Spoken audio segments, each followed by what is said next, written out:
कण नव्हता. पण माझ्या ज्ञानोबराने बघावं, अरे मुक्ता भूक लागली का ग? मुक्ताने म्हणावा, नाही दादा. ज्यावेळेस आपले आई वडील जातात त्यावेळेस आपला भाऊ आपल्या पाठीचा असतो, पाठी राखा असतो.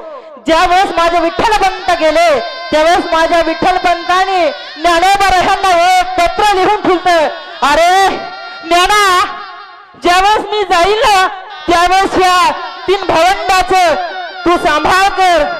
माझ्या दादाने म्हणले, मुक्ता भूक लागली का ग? ठीक आहे, मी जातो आळंदीमध्ये आणि मधुकरी घेऊन येतो. माझे ज्ञानदादा गेले, आळंदीमध्ये पोहोचले. भिक्षांदे बघितलं, अरे कोण? संन्यासी